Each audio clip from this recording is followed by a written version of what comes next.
ভারপ্রাপ্ত চেয়ারম্যান তারেক রহমান।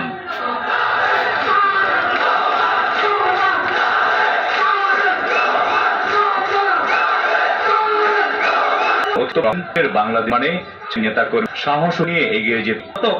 পরাজিত নিষ্ঠুর নির্মমতা চালিয়েও কিন্তু ছাত্র দলের এই অগ্রযাত্রাকে তারা দমিয়ে রাখতে পারে নাই। স্বাধীনতার 54 বছর পার হয়েছে। বাংলাদেশ এখন একটি পরিণত দেশ।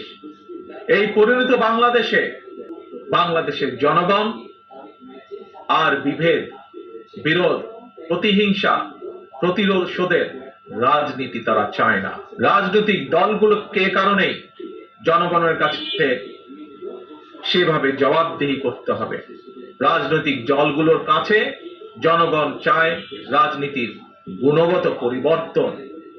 সুতরাং আসো, কথামালার রাজনীতি নয়, বরং আমরা শুরু করি জীবন মান উন্নয়নের রাজনীতি। বাংলাদেশে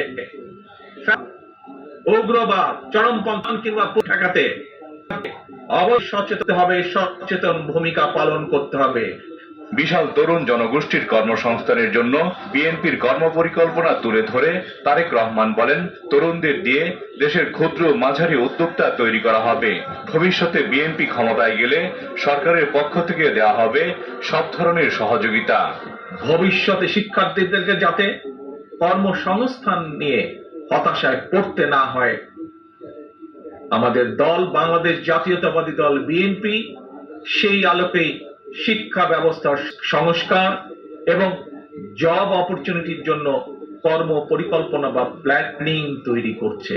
একজন মায়ের চোখে বাংলাদেশ যেমন, অর্থাৎ আগামী দিন আমরা নবীন এবং প্রবীণ সবাই মিলে তেমন একটি বাংলাদেশ গড়তে চাই। আমরা বিএনপির ভারপ্রাপ্ত চেয়ারম্যান বলেন, নবীন প্রবীণের সমন্বয়ে বাংলাদেশকে গড়ে তোলা হবে।